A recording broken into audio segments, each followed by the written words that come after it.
Hope you are all fine. Today's lecture number 4 and today's lecture is about preposition. ठीक है? What is preposition? First of all, we discuss the definition of preposition. A preposition is a word which indicate relationship between nouns or pronouns.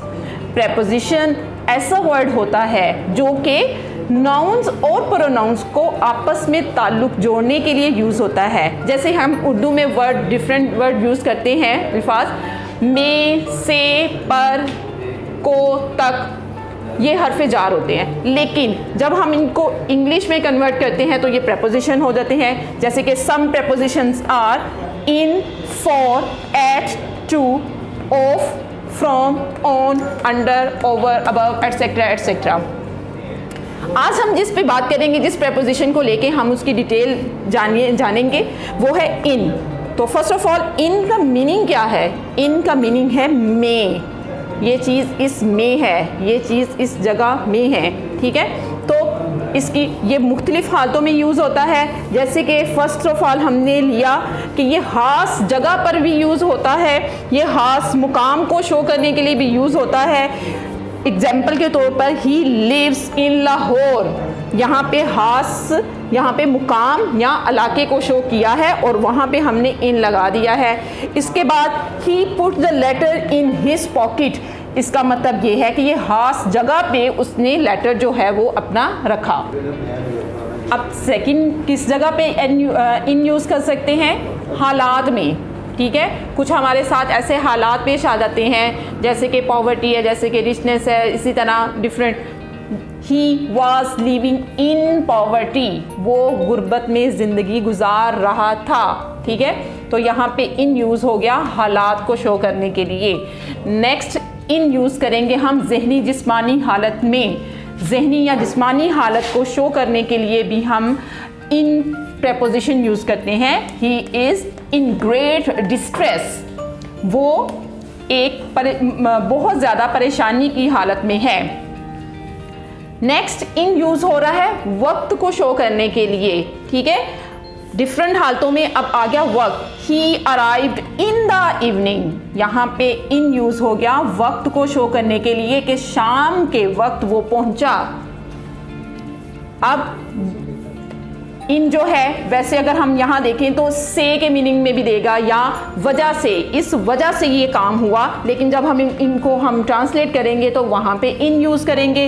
He cried in pen, वो दर्द, वैसे तो हम करेंगे he cried in pen, वो दर्द में रो रहा है, वो दर्द की वजह से रो रहा है, उसकी जगह भी हम इन यूज़ करेंगे। The last one is occupation और एक्टिविटी में भी हम शो करने के लिए इन यूज़ करते हैं। उसके ट्रांसलेशन में ही इज़ इन पॉलिटिक्स, वो सियासत में है। क्या है? वो सियासत में है। अब यहाँ पे हम इसको उसकी एक्टिविटी शो कर रहे हैं, ही इज़ इन पॉलिटिक्स। इसी तरह ही is in police. Our next preposition is for. For use होता है लिए के मीनिंग में, के लिए के मीनिंग में। जैसे कि कुछ इसकी भी डिफरेंट हालतें हैं, डिफरेंट हालतों में यूज़ होता है। First of all denotes the idea of benefit, किसी बेनिफिट के लिए यूज़ होता है। This book is for you, ये किताब तुम्हारे लिए है, तुम्हारे फ़ायदे के लिए है। The next word is the next line is for use होता है पर्पस और रीज़न के लिए। ठीक है, किसी मकसद या किसी वजह के लिए। He went for a walk, मतलब वो किस मकसद के लिए वॉक के लिए गया? फॉर अ वॉक के लिए गया। ठीक है, he was arrested for trespassing, वो जो है वो अरेस्ट कर लिया गया, गिरफ्तार कर लिया गया। किस वजह से? इस वजह से कि वो हदूद तजावुज़ कर रहा था, लिमिट क्रॉस की उसने, जिसकी वजह से उसको अरेस्ट कर लिया गया। द नेक्स्ट वन इज़ तक के मीनिंग में आता है, लेकिन जब हम इसको ट्रांसलेट करते हैं तो वो फॉर यूज़ होता है। जैसे कि लेंथ ऑफ टाइम को एंड डिस्टेंस को, फासले को, वक्त को और फासले को बयान करने के लिए। He stayed there for half an hour, यहाँ पे ये टाइम को शो करने के लिए यहाँ पे फॉर यूज़ हो गया। And the road is paved for 10 miles. यहाँ पे हमने डिस्टेंस को शो करना था तो उससे पहले भी हमने फॉर लगा दिया, ठीक है।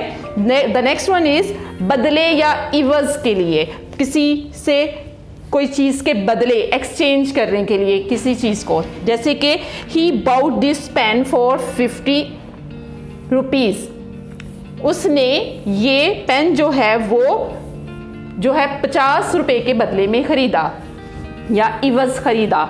द लास्ट वन इज तरफ से, ऑन बिहाफ ऑफ, उसकी तरफ से मैं ये लेना चाहता हूँ, उसकी तरफ से मैं ये ले रहा हूँ, उसकी तरफ से मैं बोल रहा हूँ। I am speaking for him, मैं उसके लिए बोल रहा हूँ या उसकी तरफ से बोल रहा हूँ। So students, these are the prepositions we use in different situations. Thank you.